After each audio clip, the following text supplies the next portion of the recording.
पाहत आहात mid day Marathi news channel. चला सत्य बघूया। महाराष्ट्रातील ताज्या बातम्यांसाठी आमच्या चॅनलला सबस्क्राइब करा आणि न्यूज व्हिडिओ आवडल्यास लाईक शेअर करा। अरे कोण आला?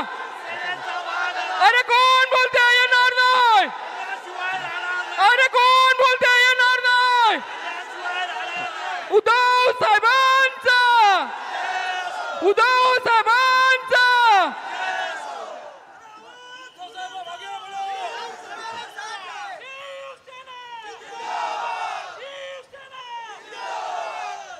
जमलेल्या माझ्या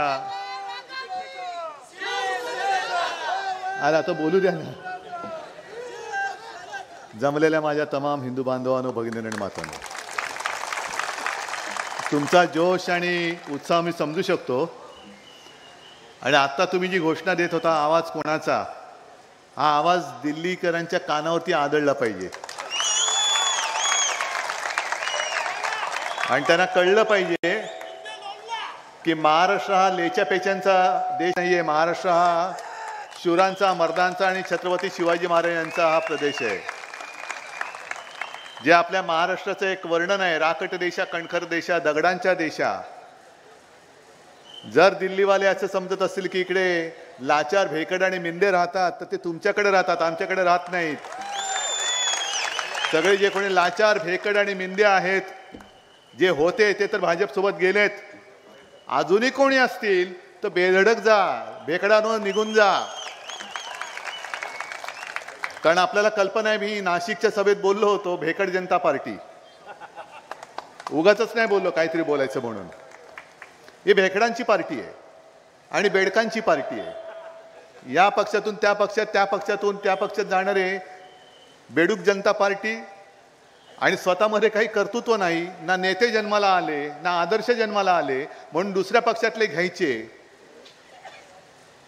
कधी या पक्षाचा नेता चोर, कधी त्या पक्षाचा नेता चोर, कधी डॉक्टर बाबासाहेब आंबेडकरांना चोरायचं, सुभाषबाबूंना चोरायचं, आपल्या बाळासाहेबांना चोरायचं। काय ही दयनीय अवस्था। आणि असा सगळा म्हणजे काही नीतिशून्य, विचारशून्य पक्ष आपल्या देशावरती गेले 10 वर्ष राज्य करतोय, ह्याची आता मला लाज वाटते।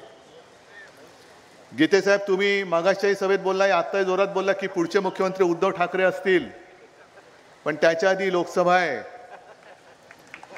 आधी लोकसभा आहे। आणि आता सुरुवात तळागाळातून नाही, आता कळसालाच हात घालायचा। पहिला कळसावरतीच आपला भगवा फडकवायचा। ज्यांनी या आपल्या शिवरायाच्या पवित्र भगव्यामध्ये छेद द्यायचा प्रयत्न केलाय, माझ्या या भगव्याला कलंक ज्यांनी लावलेला आहे, आणि त्यांना असं वाटतं की त्यांचं फडकं म्हणजे देशाचा राष्ट्रध्वज, तसं नाहीये ते। छत्रपती शिवरायाचा खरा भगवा काय आहे तो आम्ही लाल किल्ल्यावरती पुन्हा फडकून दाखवूच, ही आमची प्रतिज्ञा आहे। आणि अलिबागकरांचं तर दुहेरी कर्तव्य आहे, कारण अलिबाग आणि रायगड लोकसभा आणि अलिबाग विधानसभा, तुम्हाला दोनदा गद्दारांना काढायचंय। डबल गद्दारी झालेली आहे। आणि नुसतीच गद्दारी नाही, एक 8-15 दिवसापूर्वी जो एक निर्णय दिला लवादानी, मी लबाडानी म्हणालो, ते पण तुमच्या इथलेच कुठले तरी आहेत, मला वाटतं रेवसचे वगैरे आहेत ना। म्हणजे हा या मातीला लागलेला कलंक आहे। मी कलंक शब्द मागे बोललो होतो तर खूप झोमला होता।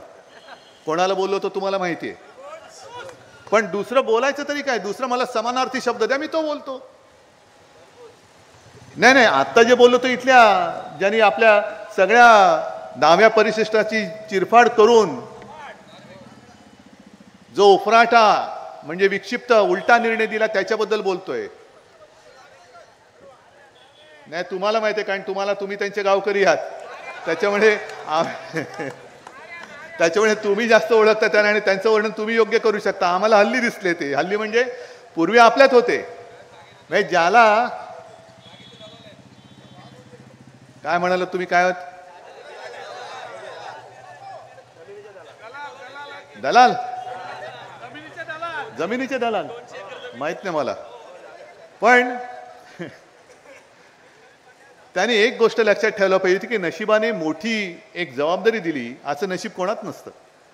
म्हणजे अध्यक्षांची एक परंपरा आहे, लोकसभा अध्यक्षांची एक परंपरा, विधानसभा अध्यक्षांची एक परंपरा, त्या परंपरेला साजेसं काम त्यांनी करायला पाहिजे होतं. म्हणून आपण जे म्हणतो ना, काही काही लोक व्यक्ती ह्या किती, जसं तुम्ही आता चौल या नगरीचं वैशिष्ट्य सांगितलं, तसंच एका व्यक्तीचं वैशिष्ट्य असतं. म्हणजे वर्षांमागून वर्ष जातात तरी देखील न्यायमूर्ती म्हटल्यानंतर पहिलं नाव येतं ते रामशास्त्री प्रभूणे. कायद्यासमोर कोणीही नाही, सगळे समान आहेत, न भीता न डगमगता त्यांनी निर्णय दिला होता, देहांत प्रायश्चित्त. आणि जे लाचार असतात, दलाल असतात, त्यांना फक्त जे समोर कागद येतो तो वाचून दाखवायचा असतो. या सगळ्या गोष्टीचा आता कुठेतरी तुकडा पाडायची वेळ आलेली आहे. आता सुद्धा आजच वृत्तपत्रात बातमी आलेली आहे की चंदीगडचा महापौर त्यांनी कसा जिंकला तुम्हाला कळलं ना. उघड उघड जणू काय तुम्ही नाहीच आहात. आपण नेहमी असं म्हणतो की मांजर दूध पिताना डोळे मिटून पिते, पण तिला हे माहिती नसतं जगाचे डोळे उघडे असतात. तर या बोक्यांना माहित नाही तुम्ही जे काय सत्तेचं दूध पिता आहात, जग बघते तुमच्याकडे, संपूर्ण जग बघते तुम्ही कसं पिताय. म्हणजे सगळ्या कायद्याचा मुर्दा पाडून, लोकशाहीचा मुर्दा पाडून तुम्ही त्याच्या मड्यावरती तुमच्या सत्तेची खुर्ची ठेवताय. आणि आव काय आणतायत, मोठा आव आणतायत. आज आता सुद्धा मी मगाच्या सभेत बोललो, तुम्ही कदाचित ऐकलं असेल, या चॅनलवरनं ती बातमी प्रसारित झाली.